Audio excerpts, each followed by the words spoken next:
European dream daw?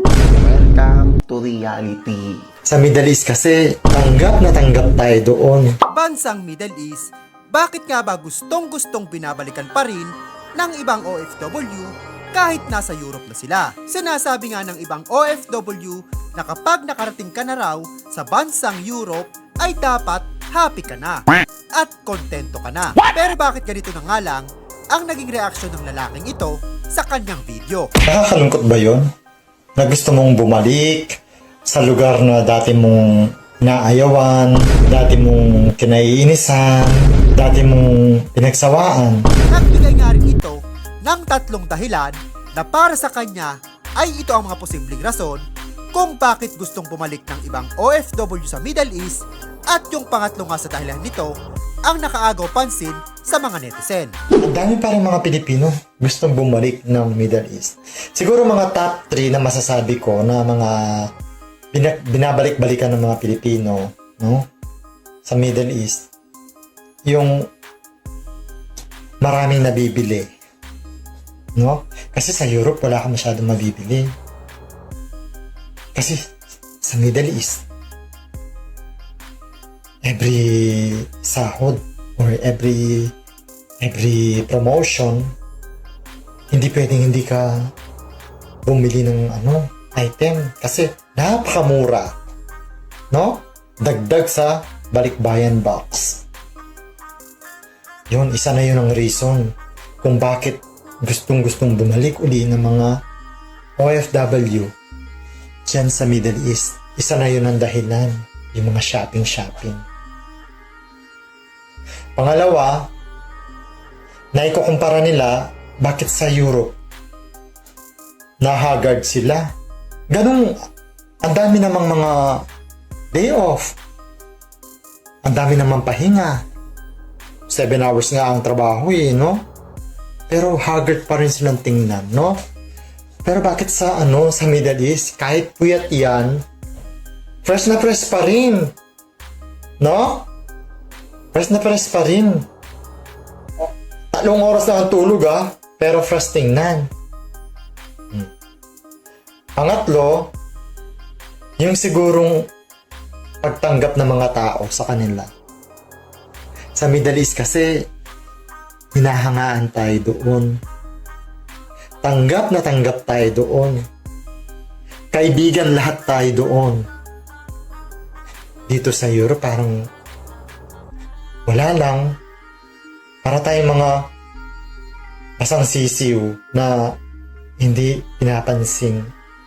Kahit magsayo-sayo ka dyan, magpatawa ka dyan, magtumbling ka dyan, dead na sila sa'yo. Ganito ba talaga ang buhay ng mga Pilipino pagdating sa Europe? Pero ganun pa man, sinabi din ng isang OFW na magkakaiba naman tayo ng pwedeng maging kapalaran pagdating sa Europe. Pero ito to be honest lang guys, kasi hindi naman tayo pare-parehas na pagdadaanan, pare-parehas na magiging trabaho, pare-parehas na magiging kapalaran. At nagbahagi nga rin ito ng kanyang karanasan.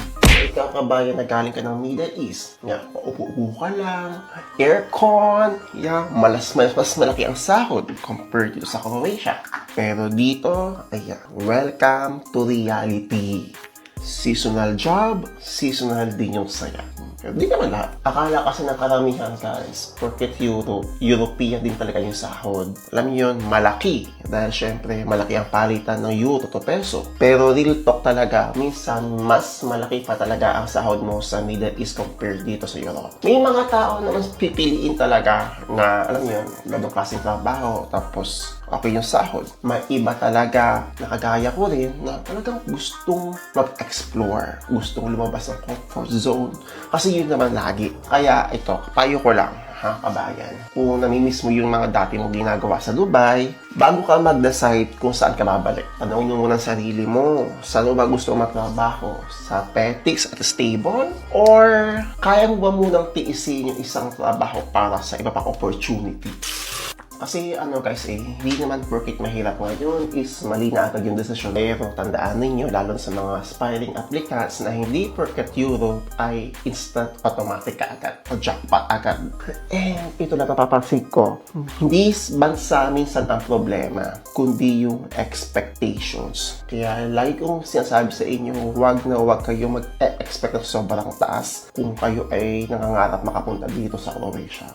So, kung tingin po ninyo ay mas okay yung naging trabaho ninyo sa Dubai, di ba, na ganun lang yung naging trabaho ninyo, ayan, kung talagang gusto niyo bumalik, why not, di ba? Pero, I just hope na huwag natin i-invalidate yung pangarap ng ibang tao. Oo, we can give reminders naman, but sabi ko nga, hindi tayo pare-parehas ng pinagdaanan at pagdadaanan. At ang mahalaga guys kasi talaga before you come here ay yung contentment sa una.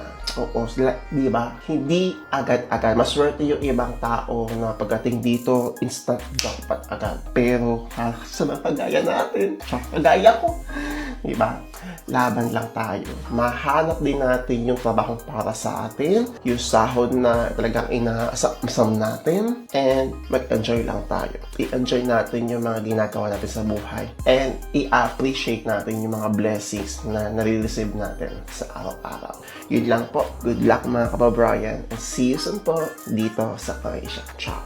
At kung nagustuhan mo ang kwentong ito at mahilig ka sa mga ganitong klaseng content, ay ini-invite kitang mag-subscribe at palike na rin ang ating video para lagi kang updated sa mga video na ina-upload natin dito sa ating YouTube channel. Maraming salamat sa iyong panonood.